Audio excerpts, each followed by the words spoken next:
Welcome to IdeaGen TV. Today we are thrilled, ecstatic, and excited for this interview with Beth Shank from Providence, Executive Director of Environmental Stewardship. Beth, welcome. Thank you so much. It's my honor and privilege to be with you today, George. Beth, it's truly our privilege and honor because you and Providence are leading the way on so many different levels with your colleagues, the impact on the quality delivery of healthcare, environmental stewardship, which you're leading up. It's just profound what I see and what I've had the privilege of seeing you do. And I can only imagine what's coming at us from Providence. I mean, it's truly amazing. Problem solving, addressing issues globally that have an impact globally, truly. And I'd love, as we welcome you to IdeaGen TV for this interview, for you to kindly describe your role at Providence for our global audience. Great. Well, thank you so much for the opportunity. As executive director, well, first of all, we set a goal, an enormous goal 2 years ago, a little over 2 years ago, when our president, Dr. Hockman, announced our goal to become carbon negative by 2030. What that means is really addressing all of our greenhouse gas emissions. Carbon is a shortcut term for greenhouse gas emissions. So as the executive director of that project, I oversee all sorts of things, from recommendations to our leadership, who ultimately makes the decisions, to managing the initiative across all of our broad footprint, which is 52 hospitals, over 1,000 clinics, a university, a high school, multiple spinoff companies, long-term care, et cetera, in 7 western states in the United States, from Anchorage, Alaska to Lubbock, Texas. So it's an enormous organization, both in geography and also in breadth of the services we offer and what we do. So I really manage and set the strategy for accomplishing that goal. From measurement, we do a lot with metrics, to really reaching as many as we can across our organization. We have 120,000 employees, reporting our results, education for others, engagement, because this takes all of us. So that gives you a little bit of an idea. Well, just in this brief introduction, it's, awe-inspiring to think about an organization that has such impact, 120,000 employees committed to reducing and eliminating carbon. I mean, where do you begin, right?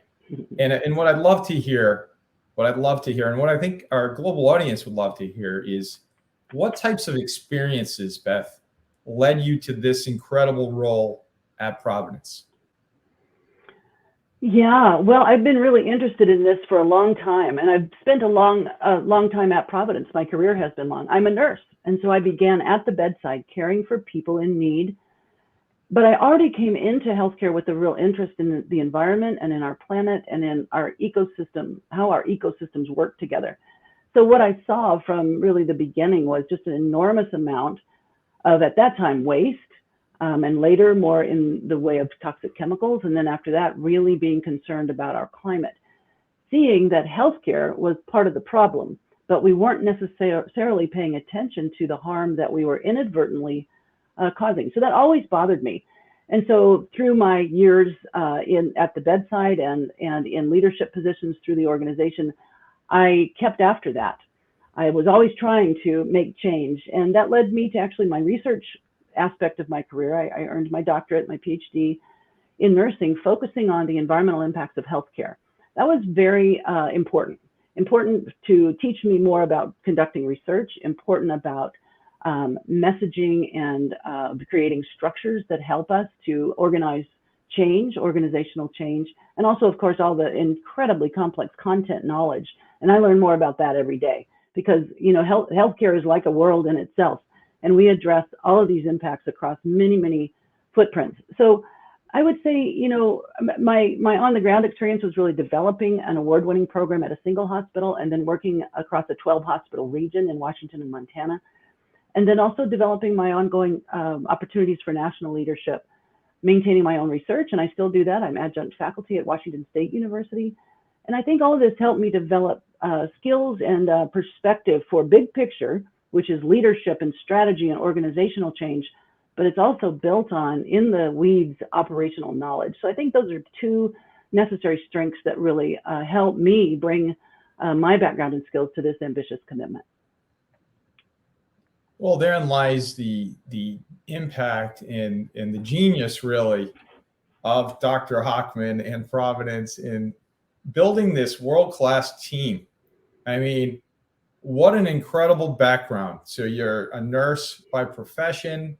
You've had just a leadership role and an interest in a real sort of learning in terms of the environment, right? So combining this becomes a superpower, right? I mean, you have a superpower here that you're employing to address the environmental stewardship, which is obviously your title at Providence. And so it's a perfect segue to my next question, Beth, which is, how are you in Providence combining this innovation through healthcare and sustainability to not only provide for your customers, which are your patients and customers in your network, but also society as a whole? Yeah, well, I would have to say first, I couldn't be prouder of Providence. Now, I mentioned I've been in Providence a long time, and I couldn't be prouder of Providence for taking on this goal, because we know, that times are challenging right now in healthcare. We are still in the pandemic. We've been dominated by that for a while, and I'll just point out that Dr. Hochman announced this goal in the early days of the pandemic. So it was not that we were going to be scared off of all of our opportunities and challenges for making a real difference in the world because of the pandemic, but at the same time, the pandemic really was challenging for healthcare and still is. So I couldn't be prouder of Providence for taking on this incredible goal and this commitment to leadership, not only in the US, but around the world, as you say. So, I think a lot of what you already know about Providence in terms of some of our IT innovation has really been helpful for this strategy as well. But I'll give you a few examples. One, we've created a framework. We call it WEACT. And this is important because of education and communication and also metrics. WEACT stands for the key areas we focus on for our mitigation work. So that's waste, energy and water, agriculture, food, chemicals, and transportation. So we have strategies for each of those areas, deep strategies actually, to decrease our carbon emissions in all of those. Another example is our scorecard. So because of our leadership, we have this fabulous opportunity called the Providence Global Center out of Hyderabad, India. And there we have wonderful architects and engineers who are building different apps and opportunities for us. So we're building the WEACT scorecard. And this is a one of a kind that we know of that tracks all of our usage for different commodities or business miles or meals served or whatever, the cost of that particular issue and the carbon impacts. So this is really our operational tracker and our carbon tracker. So this has been extremely helpful, and we depend on that a lot. I'd say another area that is innovative and also difficult and new for us is really rethinking our consumption. Because when we think about healthcare's environmental impacts, a whole lot of it comes through what we purchase. In terms of our carbon mapping, about 40% of it is based on what we purchase, both supplies and goods and also our capital. So we really need to change how we think about that. Healthcare is awfully dependent on single-use disposable items. How can we shift that? And we're working on that, as are others, as are many of our vendors and suppliers. And that, I think, is a game changer, but it's slow and it's really challenging. And then we also think about how we describe our work. How do we influence others? I mentioned that Dr. Hochman, our other executive vice presidents, several of whom you know, including the VP I report to, Ali Santori, have really taken this message out into the world. And it is about the necessity that we contribute in this way, but also to do it in not just fluffy terms, but measured results. And so that's where I come in, and I take that very seriously. I think that's about our accountability. We also try and define it as an indication of success. Our carbon reduction is one of our key performance indicators, and in fact, it's tied to our executive compensation. So we really focus on being both solution-driven and action-oriented. And you asked about how this contributes to the whole and to the globe, and I hope that's clear. We're really trying to solve a global problem through whatever ways we can, which is partly our substantial footprint, but also it's through leadership and influence. I often say healthcare is really complex, and if healthcare can do this, any organization can, any business, any university, any community. And I think it's important, and we've done this, try to do this, is demonstrate that this can be a positive experience. There's a lot of overwhelmedness about our climate crisis, and we take that seriously too, from a mental health aspect, and also from just kind of keeping energy alive to do this work. So we need to have a certain amount of inspiration to keep us all motivated. Hope that helps. Well, it helps our global audience understand the interconnectivity of everything that you're doing. I mean, it's and that holistic approach, which is, really silo busting, which is what I love. I love cross sector. I think IdeaGen is premised on the fact that cross sector collaboration can help solve many of the world's most vexing issues. And you just described that. That's what Providence is doing. You're having a internal cross-sectoral approach to solving big issues that have global impact. And that is incredibly inspiring, because this is a best practice development that you're leading, right? It's not just your system. I mean, these best practices, we can call them, will apply to any hospital system on the planet, right? From facilities to the delivery of healthcare. And so all of these efficiencies are transferable. And so that leadership is just profound. And so taking that a step further, Beth, in what ways is Providence working to increase energy efficiency within these services? Well, lots of ways, as are many companies around the world. Right, it's two-pronged. Our problem with fossil fuels is two-pronged. One is, at least the solutions are two-pronged. One is efficiency. We are committed to wringing out as much inefficiency as we can. We have a bigger challenge with natural gas. So natural gas is something most of our hospitals, I'd say all but one today, are built around. Our heating and cooling HVAC is dependent on our boilers and natural gas. We're not going to be able to just eliminate those overnight. And also we're dependent on that kind of reliable fuel for healthcare. We have to have backup systems and redundancy, et cetera. So natural gas is a challenge, but we still hope we can decrease our natural gas use by 10 to 15% through what we call deep energy retrofits. Those are looking at, through energy audits at each site, looking at what are the areas where we have the most opportunity for improvement and working on those over time. We were fortunate to get approved last year for the first time a green revolving fund, which is a funding mechanism, internal funding mechanism, such that dollars are set aside and put toward these energy efficiency steps. And then we capture through our scorecard how much energy that actually saves and how much money then that saves over a 7-year period. And we reinvest that in future energy efficiency steps. Now, electricity is another side of the energy coin. And we feel like we have a lot more opportunity there compared to natural gas. And we're working on that from all the ways that people are, and some other more creative ways. LED lighting, we got to do that. We're behind the ball if we're not taking care of that. Our building envelopes, of course, with our new construction, et cetera. Increased pump and fan efficiency, just the basic nuts and bolts of energy efficiency work. Setbacks so that we can automatically turn off parts of our buildings when they're not in use. Otherwise, they just run very high energy use 24/7. The second piece of what we're doing, well, let me give you another example of some really good work, some of which has been around for 30 years in some of our sites. Groundwater cooling. So there's one hospital that has had groundwater cooling since 1992.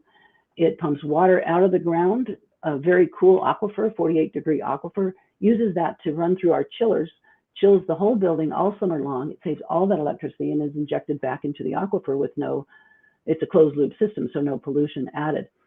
So we're installing more of those now because those have been so successful. That's an interesting way to have renewable. It decreases our need for electricity through a renewable source. But the other thing that's really important is for electricity is identifying renewable electricity. Like I said, for natural gas, we don't have as many options, but for electricity, we certainly do. And we're doing that too, from on-site to our green tariffs with our utilities to power purchase agreements and virtual power purchase agreements. And with that, we intend to get to 100% renewable electricity by 2030. 100% renewable electricity by 2030. I mean, Mhm. and that's not so far away. It's And not. It's happening fast. so just it seems like yesterday that we were, approaching the next decade, that 2020, and who knew what was about to happen. I believe the first patient with COVID was treated at Providence. The first hospitalized patient. That's right. Yes, first hospitalized patient. And, from there, the world, for the very first time, perhaps even in human history, experienced the same exact thing: the shutdowns, the vaccination programs, and all the things that came behind it. But that leadership of Providence during that time, that incredible leadership, stays with me, because I think people need a trusted source of information. That trusted source of information for a lot of people was Providence and remains Providence because of the leadership during that critical period. And so, going back even a bit further to 2015, IdeaGen is focused on creating awareness always on the 17 global goals of the United Nations. As you know, Beth, those 17 goals were agreed to unanimously.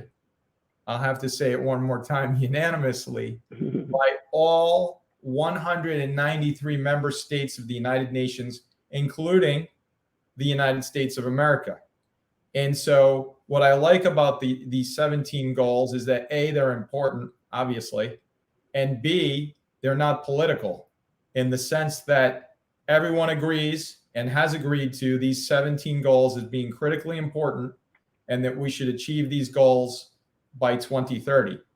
And so how are you working with these goals? Which goals are you working with specifically as well?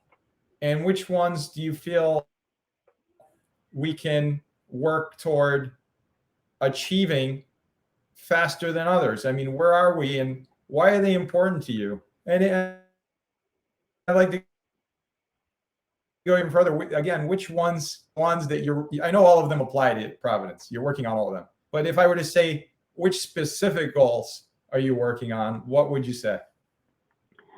Well, first of all, I'm with you. If we were to really meet our obligation and achieve success at these goals, we would solve really our global problems from head to toe. So I really love the framework of the Sustainable Development Goals. I've written a couple of papers on it. I had a chance to present at the UN Civil Society meeting a few years ago when it was in Salt Lake City instead of New York City once. And that one was focused on SDG 11, Sustainable Cities and Communities.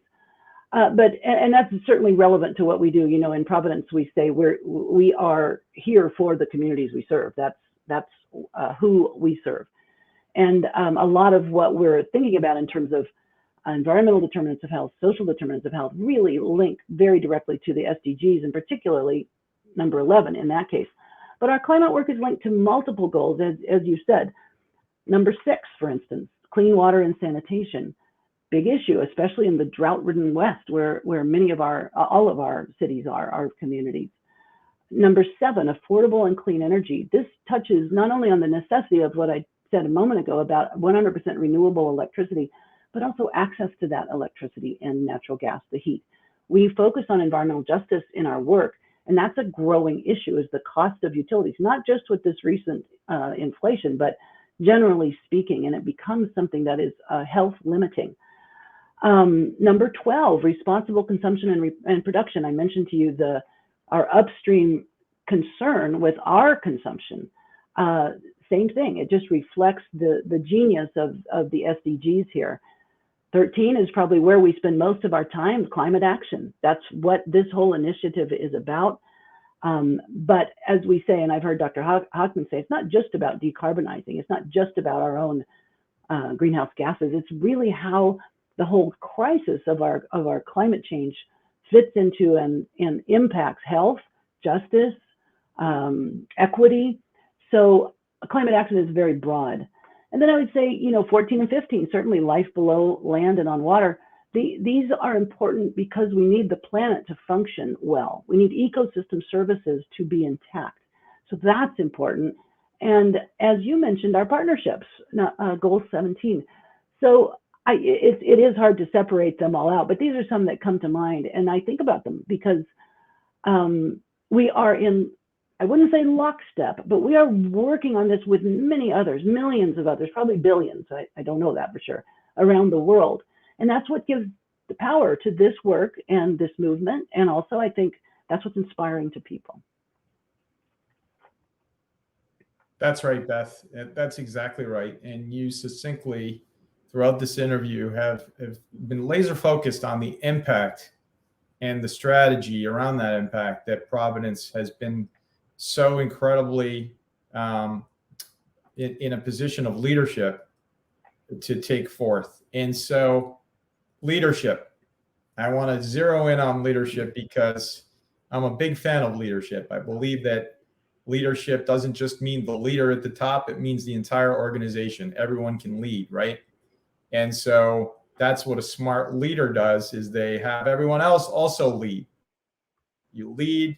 It's not just because, you know, your title is X, as CEO or president or whatever, executive director, doesn't mean that those that support your efforts in an organization aren't also leaders. So in working with these individuals, Beth, you've worked with so many and continue to work with so many in so many different sectors, as you've described. What traits specifically do you believe are the most important when actually defining leadership? Well, first a note in that I was saying this recently to Allie, to whom I report, who is an executive VP, when she asked me, what do you think the difference is between where we were, Providence, a few years ago on environmental stewardship and where we are now? And my answer was leadership. And really it was the power of the voice. You know, I know that our executives are not in the weeds of environmental stewardship. They're learning, they're pay attention, they're smart people, but they don't need to be in the weeds. But what's so important is they set the tone, the direction, and they lend their voice. So it's that influence piece, which is so important. I would also say another real common perception in Providence is servant leadership. So it's really being oriented to the right goals. So then that takes me kind of to where I think about this. I think clarity of purpose is one of the key features of leadership. And that's not an individual thing. That's more of a group or an organization, or, you know, whatever the scope may be. But that's so important to make sure that we're headed in the direction we intended, headed in the right direction, that it's guided by our mission, values, purpose, ethics, etc. So that's almost like a rudder. You know, it's not the captain at the front of the ship, it's the rudder that's really guiding and keeping us intact. I think it's really important to offer opportunities to others to contribute their best work. So sometimes that means pushing others to get the best work, but also to help create it. So help define what it is that they would consider their best work, what's personally meaningful to them while it contributes to the goal. I think it's important to remember that leadership is never one person. It's really about the effectiveness of the team, I think. This is easy in healthcare because we are always team-oriented. You don't do anything in healthcare that's not a whole group of people with a whole lot of disciplines, and we work that out. Complex, urgent, and emergent situations where we're working that out constantly. We consult experts, we consult knowledge holders. The leader does not need to have all of that. The leaders need to be able to convene. I think also we want to have fun. We want to celebrate and highlight successes, share excitement about breaking new ground. A lot of what we're doing in environmental stewardship really is breaking new ground, and people love that. And I love that. It's fun and it becomes infectious and people want to be part of it. That's super cool that we can attract people who are passionate and driven and capable. I love that. And then I think that, you know, what I've said so far are ways that we can be productive, but I also think that it's important, and this is another leadership requirement, I suppose, is the results. We need to know that we're actually making progress. That's through measurement and through accountability, and that we can see what we're doing. So for this project, we're doing this for our large complex organization, but we have the sense literally that we're changing the world. So this is much more inspiring than it is to say, help us with this project or help us meet these goals. This is about changing the world. Well, it's funny you say that, because we're focused focused on also changing the world. So that's why we work together, because first, changing the world is not easy. It's not an easy task, but you need to be focused, and able to lead and present that sort of vision. And with the framework of the global goals, it makes it just a little bit easier to stay focused, laser focused on what the key issues are. So that's a helpful, as you mentioned so aptly, a helpful guidepost for everything that we're doing. And so, Beth, in your role as executive director for environmental stewardship at Providence, how does this role shape and reflect those that you serve? Well, I think within Providence, there's kind of like an expectation of what an executive director does versus a director or manager or vice president or whatever. So that kind of comes with the territory, and that I would say, gives me latitude and a certain expectation that I have some content expertise. So I think that's helpful. I think externally, I talk with a lot of health systems across the country and even globally, and I think that all varies. And so I would have to ask them honestly about what they would say. But for me, it's really about being able to carry a message forward. It's about also having content expertise, being sort of a backstop so that we can say, oh, this, not that, or let's think about this differently, or wait a minute, let's hold up there, or let's charge ahead. So I think it's a mix between setting targets and strategies with leadership and also providing skilled knowledge and guidance. And that, is exactly what I expected you to say, but it's really incredible to hear it directly from you, and with the passion that you have for the work that you're doing on every level. And so, Beth, as we conclude this incredibly inspiring and insightful interview for our global audience, for those millions of individuals across the planet that will see this interview, what is your specific call to action for our audience that you would like to share? I have two, if that's okay. And one of them has some parts. I would offer the We Act framework for anyone to use where they are, and think about what you could do, one thing in each of those categories, knowing that the main thing we need to do is move away from greenhouse gas emitting chemicals, largely fossil fuels. So think about moving away from fossil fuels and apply that to waste. What would it be that you could do about waste? You can do what we're doing in Providence, which is waste optimization, trying to keep half of our waste out of landfill and hazardous streams. You can do that in your home. Okay, energy and water. What can you do in your life today about energy and water? This is both at a personal level, which I think we all need to do, those of us who can, and at your professional or organizational or community level as well, by pushing for efficiency and renewables. Agriculture and food. What are the things that you can do from reducing food waste? In the United States, we waste 30 to 40% of our food. What can you do personally about that? And also, can you move away from carbon intensive foods? That's primarily in the meat and dairy world. And then what can you do about the places where you shop and you eat and you serve and are involved in any way with food and agriculture? Chemicals. In healthcare, we work a lot on our inhaled anesthetics, our volatile anesthetics, and our nitrous oxide. Most people in their homes or non-healthcare worlds don't worry about that, but you can make sure that you're handling refrigerants well. That's one of the top pollutants in the world. And also staying away from chemicals of concern in your life and in your purchasing and in your businesses. And then lastly, transportation, which is enormous. We're in the middle, we're probably at the beginning and the middle of a huge transition to electric vehicles. This is exciting. We are counting on that. We're dependent on that. And you can think about how that impacts you, from your own choices to what you purchase, to what you use, from the ways you get around. And so that's one thing that I would encourage people to just think about. And not that this is all on individual action, but we can do something. So that's a way that we can be involved. The second thing that I would just really remind us all to do is to talk about this. Talk about it from a solution perspective. This is because it's important to normalize the problem. Yep, This is happening. We are in the midst of this planetary change, and it's really up to us to do something about it right now. So to talk about solutions and also to encourage optimism, because this is a thing that bothers people a lot. Sometimes people feel overwhelmed. They throw up their hands. First of all, that's an impractical response because we need to act. And second of all, that can be very dispiriting.